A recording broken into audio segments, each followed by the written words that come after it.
Hey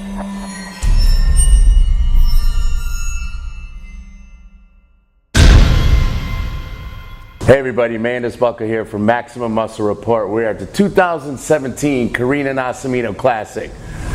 Fresh off prejudging with the one and only Darrem Charles. Darrem, I don't want to say how you're feeling because I've never seen a class worked like you guys were just worked. No, well, that makes two of us. In all my 30 years of competing, mind you, it was fun, but you're being held the poses for so long, and it was really a test to who's in shape and who really wanted bad.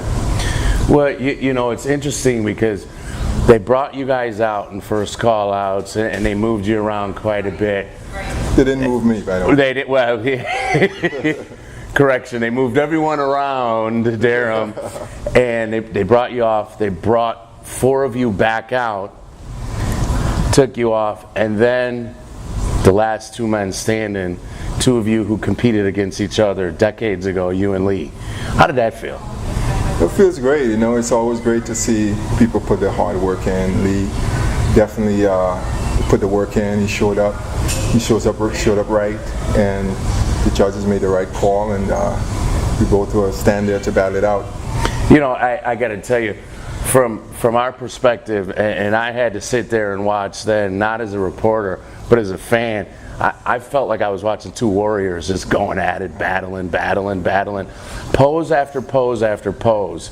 Now, I did notice you were having a little trouble really nailing that back double by a couple times. Was there something going on there, or was it just that he kept going back to that pose? I don't know. I've been having a little issue, like really feeling it and hitting it hard for the last several shows. And then, you know, just sheer exhaustion, you know, just hitting that, and that's what it was.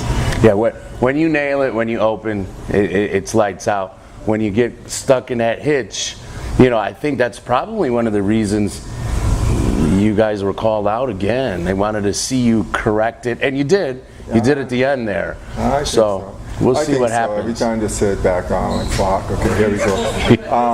But, you know, hopefully, you know, I had everything else, you know, that extra 5 pounds this year, and just be able to be really able to train for these last few months without doing back-to-back shows like last year. I was able to fill out more and feel a lot better on stage. So hopefully the thickness I brought and of course my conditioning and shape is enough to win.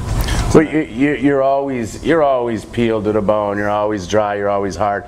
You and I talked about this a little bit last year at Chicago, and you said you were supposed to come in like this every show. We're pros, but it doesn't happen. You're one of the few guys who comes in shape every single time you step on stage. Well, no, it's difficult, but you also judge on your own high standards. Right. So when you look a certain way, you always judge on that. So anything less is uncivilized, as they say, and you'd be marked down for it. So I set my own standard for all these years, and yeah, every time I got to come in, as you know, coming right. Yeah. Now we talked a little bit last night about the additional 5-pound bump up at the IFBB level. And I kind of laughed a little bit because you told me it was harder for you to make weight for this show than every show last year. You said you're able to get back to training more now. So are you back to growing again? Come on. No, it's just my body responding, you know, muscle memory. As I said, the last 3 years prior to competing last year, I was just training whenever I feel like it, right. You know, just like an average Joe. And as the class was mentioned, I don't think anything about you is average.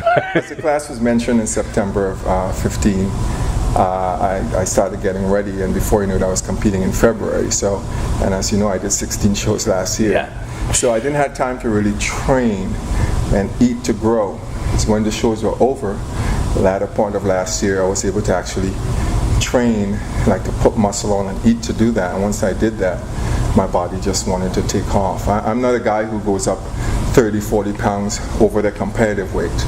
So when I was competing in bodybuilding at 235, my off-season would be 235, my off-season would be 245. So now I'm competing at 195. I don't want to go up to 225, 230 and have to lose 35 pounds. So I want to get to like 215 and hold it, but my body wants to push. Right. And from the time I started across 217, 222, it's a little bit difficult for me to come down to that 195. Well, Darrem, I know, like we said, you were just worked, so we're going to let you go back, rest, because you're back here in a couple hours. I think all the guys in your division really have to tip their cap to you. You kind of set the standard last year. You ran the gamut.